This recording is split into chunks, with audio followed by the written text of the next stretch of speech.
Well, I had Faison Love on the show yesterday, and he said that Ice Cube called him and said that, you know, the film's actually happening. Allegedly, the name of the title is This Friday, and he's naming all the people that were in it and so forth. I think it's finally going to happen. I think we're going to get another Friday movie. Well, I tell you what, man. Mopar, it's a classic, man. Yeah.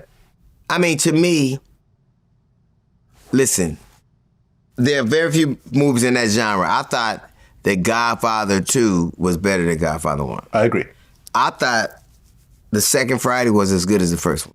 And that very rarely happens. I disagree, but I could see why someone would say that. Yeah, I did. I thought it was because one, I'd never seen anything like it. I'd never seen a movie like that's my neighborhood. Ronald Reiser, who was grew up in my neighborhood. That dude, the dude who played the dude with the ascot, that guy grew up in my neighborhood. We grew up talking shit about each other. What, the guy with the lawn? Yeah. Excuse me, you said the lawn, please? Yeah. He grew up in my neighborhood. Oh, okay. In the other part of my neighborhood. I grew up in the Hole. He grew up in Town Plaza. So, but the movie was reflective of the experiences in L.A. And I thought you should leave that alone because there's nothing you can do with it. But once they did the second one, I was like, this is even better. Well, yeah, that introduced the world to Mike Epps. Mm-hmm. You know, I didn't like it as much as Chris Tucker wasn't it. And I was just a huge Chris Tucker fan. I thought Day-Day was, I just thought the way that I interviewed Q years ago, and he has a affinity for Mike Epps. You know, and I can see why, because they've done a lot of stuff together. They are like, remember Bill Cosby and Sidney Poitier? Yeah. They're like that. See that? Yeah, All About Benjamins was great. So it's Sidney. So I think that no matter what happens now, people forget Sam Jackson's a bad motherfucker. But he did Black Snake. He did Snakes on a Plane too. Yes, he did. Jamie Foxx, you know, won for Ray, but he did Booty Call. Let's stop. Come on. He did Bait. So let's stop. People can, you know.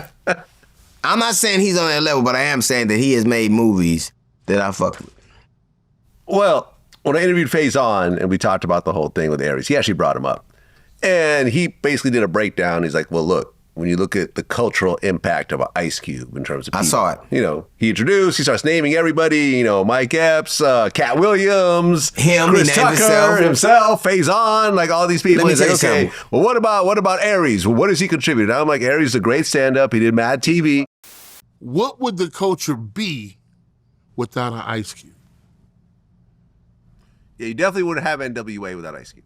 NWA, Eazy-E. Huh? Yeah. Dr. Dre. Chris Tucker. True. Faison Love. Mike Epps. Boys in the Hood.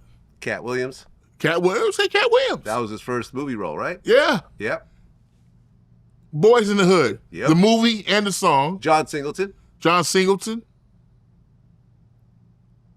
Huh? Yeah.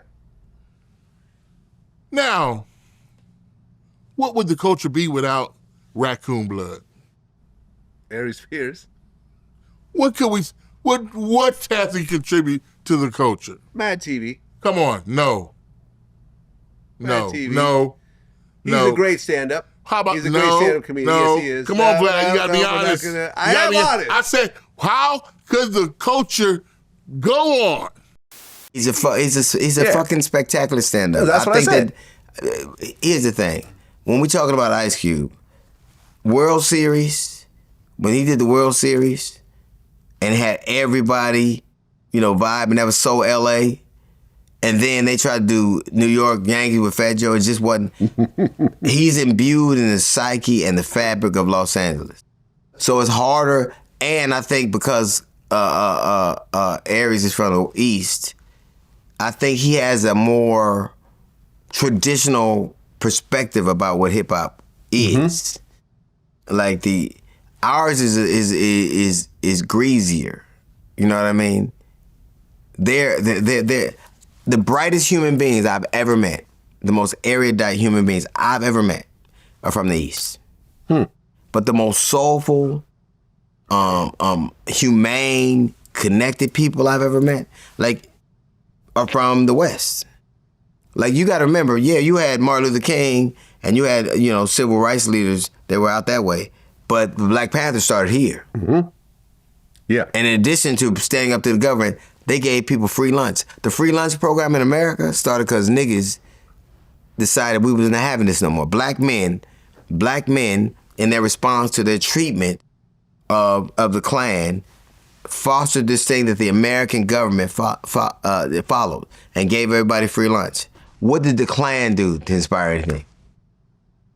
Yeah.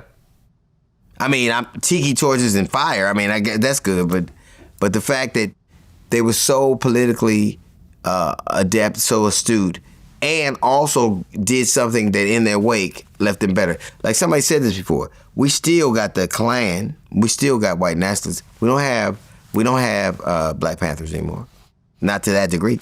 Yeah, I mean, you're right. I mean, Black Lives Matter almost was trying to take that role, and ultimately you saw that at the end it just fell apart due to greed and so forth, where everyone looks at I don't think it was just greed. BLM as, it's not viewed, positively anymore because of all the house purchases and everything else like that. There was only so much patience people have for hearing about black people suffering.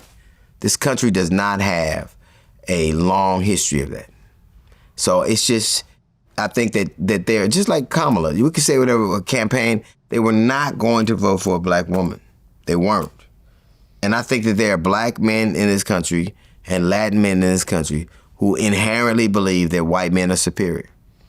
They do. I mean, you could say that, but Obama won twice. Obama won twice. Twice. Because he put a coalition of people together.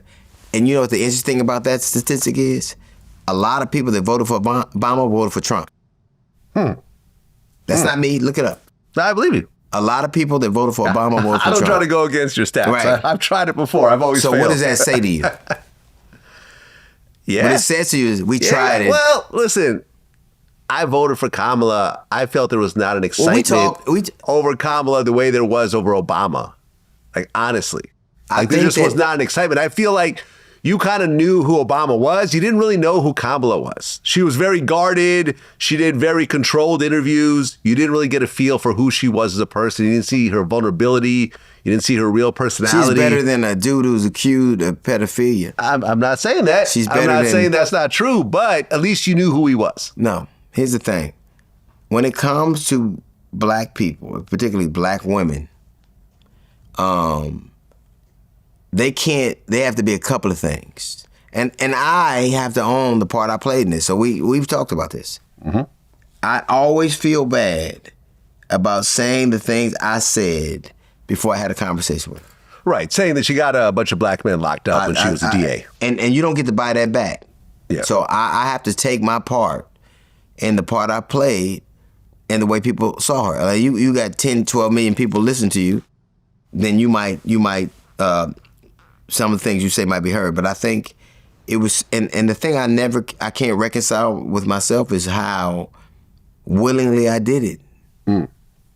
Like it shouldn't have took me going to have it. I should have looked before I left, and I didn't. And I think part of the thing, part of people's perception of her, part of her, the things she couldn't shake, had to do with some of the things that I let be said and participated in. And I think people oftentimes hear your accusation, never your apology.